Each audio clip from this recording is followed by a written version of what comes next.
हम सब एक ऐसे इरा में रह रहे हैं जहां हम सोशल मीडिया और तमाम इन ऐप्स से घिरे हुए हैं। इन ऐप्स का काम है किसी एक इंसान तक हमें बहुत ही आसानी से पहुंचा देना, और जब हम ऐसी ऐप से घिरे हुए हैं तो जाहिर तौर पर नए और अनजान लोगों से मुलाकात होना तय है।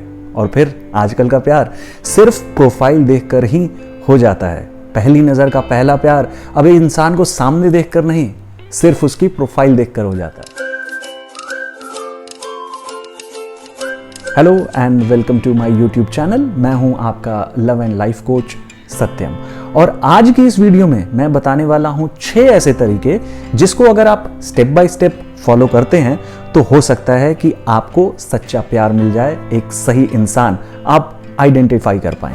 वीडियो शुरू करने से पहले चैनल को सब्सक्राइब जरूर कर लें, और हाँ, ये वीडियो अपने उस फ्रेंड या सिबलिंग को जरूर शेयर करिएगा जो बार बार प्यार में धोखे खाता रहता है। स्टेप 1, जैसा मैंने कहा कि हम सोशल मीडिया से घिरे हैं, डेटिंग ऐप्स हैं, बहुत सारी ऐसी चीज़ें हैं जो हमें सामने एक इंसान से कनेक्ट करती है।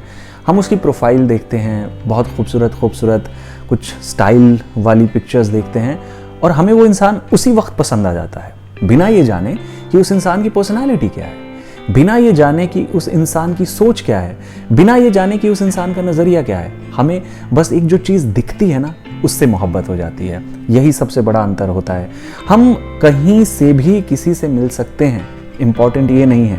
इम्पॉर्टेंट ये है कि आप उसको किस तरीके से लेकर आगे बढ़ते हैं, और तरीका इसका यही है कि चलिए ठीक है, आपने किसी को फ्रेंड रिक्वेस्ट भेजी या अगर आपने किसी को राइट स्वाइप किया तो बात करते ही इमीडिएटली पहले दूसरे घंटे में या 2-4-5 दिन में उसको ये मत कह दो कि मैं तुमको प्यार करता हूँ या मैं तुमको पसंद करने लगा हूँ। नहीं, बात करिए, उस इंसान का नज़रिया समझिए, उसके ख्यालात समझिए। जैसे जैसे आप एक इंसान से बात करते हैं ना, आपको उस इंसान का एक बेहतर पर्सपेक्टिव मिलता है।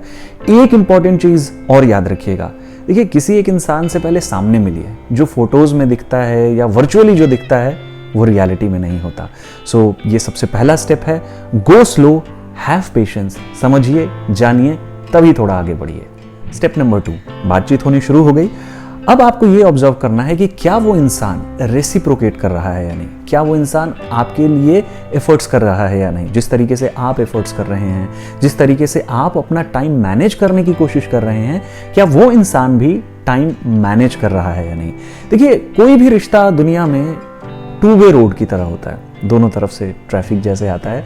कोई भी रिश्ता 1 वे नहीं हो सकता, या एक तरफ से एफर्ट्स होते रहें, वो रिश्ता कभी काम नहीं करने वाला। तो ये ऑब्जर्व करना जरूरी है कि क्या वो इंसान भी आपके प्रयासों को रेसिप्रोकेट कर रहा है या नहीं, या क्या आपके लिए बहुत सारी चीज़ें कर रहा है या नहीं, आपके लिए अवेलेबल है या नहीं, आपसे बात करने के लिए वक्त निकालता है, मिलने के लिए वक्त निकालता है।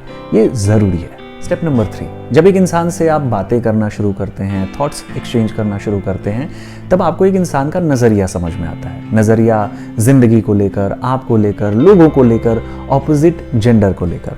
और इस प्रोसेस में ही ना आपको बहुत सारे रेड फ्लैग्स नज़र आते हैं, रेड सिग्नल्स, जिन्हें देखकर आपको रुक जाना हो जाता है, सचेत होना होता है। ये रेड फ्लैग्स क्या होते हैं? जैसे कि एक इंसान का कंट्रोलिंग नेचर, जैसे कि एक इंसान का हद से ज़्यादा इनसिक्योर या जेलस फील करना, या आपको लेकर ओवर पॉजेसिव होना।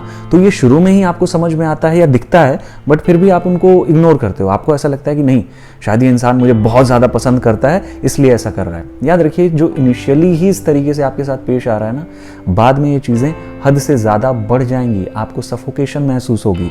तो इन रेड सिग्नल्स को इग्नोर मत करिए। अगर आपको ये नज़र आता है, आप फिर भी कंटिन्यू करना चाहते हो, बेशक उसके बारे में बात करो। अगर आपको ऐसा लगता है कि नहीं, बात नहीं करनी है, या मैंने बात कर ली, कुछ हो नहीं रहा, तो ये सही समय है जब वहाँ से आपको साइड हटना है। स्टेप नंबर 4, जब एक इंसान से आप बातचीत करना शुरू करते हो, तब सुबह भी उससे होती है, शामें भी उसके साथ ही ढलती हैं, रात रात भर बातें, दिन दिन भर बातें, ये नॉन स्टॉप चलता रहता है। क्यों? क्योंकि आपको एक इंसान को इम्प्रेस भी करना होता है।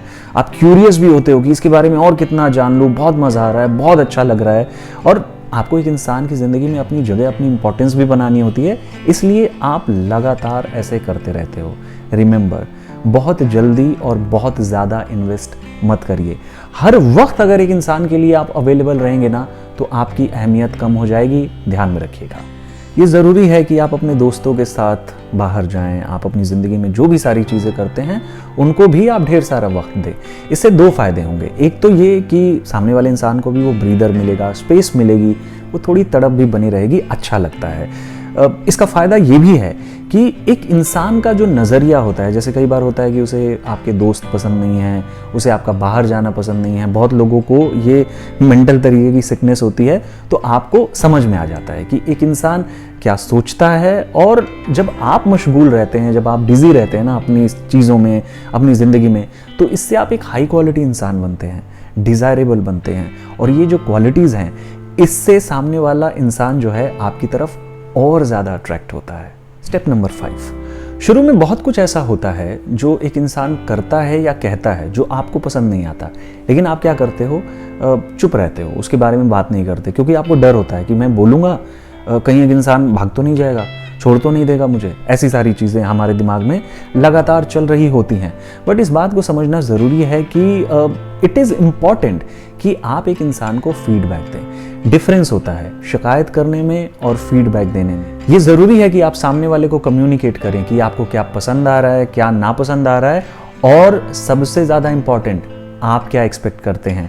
इन बातों को ऑनेस्टी से कम्युनिकेट करना, सामने वाले तक पहुंचाना बेहद ज़रूरी है। ये बहुत ज़्यादा मदद करता है आपकी। स्टेप नंबर 6, सबसे ज़रूरी बात, एक्सेप्टेंस इज़ इम्पॉर्टेंट। देखिए, हम सब में इंसान के तौर पर कुछ कमियां होती हैं। मुझ में कुछ कमियां हैं, किसी दूसरे तीसरे इंसान में कुछ कमियां हो सकती हैं, जो आपसे मिल रहा है उसमें भी कुछ कमियां हो सकती हैं। कोई इंसान परफेक्ट नहीं होता, और ये ज़रूरी होता है कि एक रिश्ते में थोड़े बहुत कॉम्प्रोमाइज़ेज़ आप करें। अब आप ये कहेंगे कि कॉम्प्रोमाइज़ेज़ किन बातों पर करें?